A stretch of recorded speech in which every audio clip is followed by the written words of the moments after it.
हे बघा, आपण इथे आता तांदळाची खीर करून घेणार आहोत। मी प्रथम आता तांदूळ दळून घेतलेले आहेत।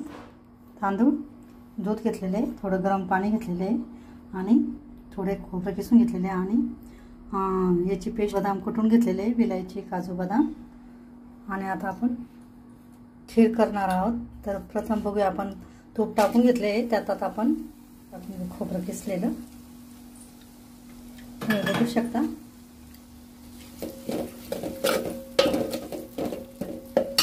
जायफळ त्याच्यातच कुटून टाकले आपण। मिक्स ते त्याच्यात करून घेऊ आपण पाण्यामध्ये, थोडंसं गरम पाण्यात, आणि नंतर दूध टाकून, कारण त्याचे गाठी होऊ नये म्हणून, तांदळाच्या गाठी होऊन जातात। त्याच्यात चांगलं गरम पाण्यामध्ये मिक्स करून घ्यायचं आहे। आता आपण त्याच्यात दूध टाकून घेऊ थोडं।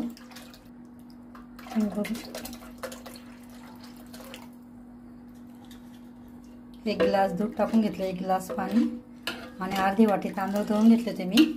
तांदूळ प्रथम मी भाजून त्याला भिजू घातले अर्धा तास, 10-20 मिनटं, आणि त्यांना मी मिक्सरच्या भांड्यात दळून घेतले।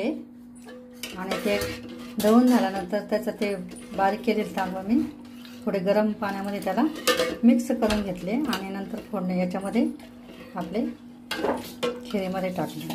तुम्ही बघू शकता आपली खीर किती छान झाली।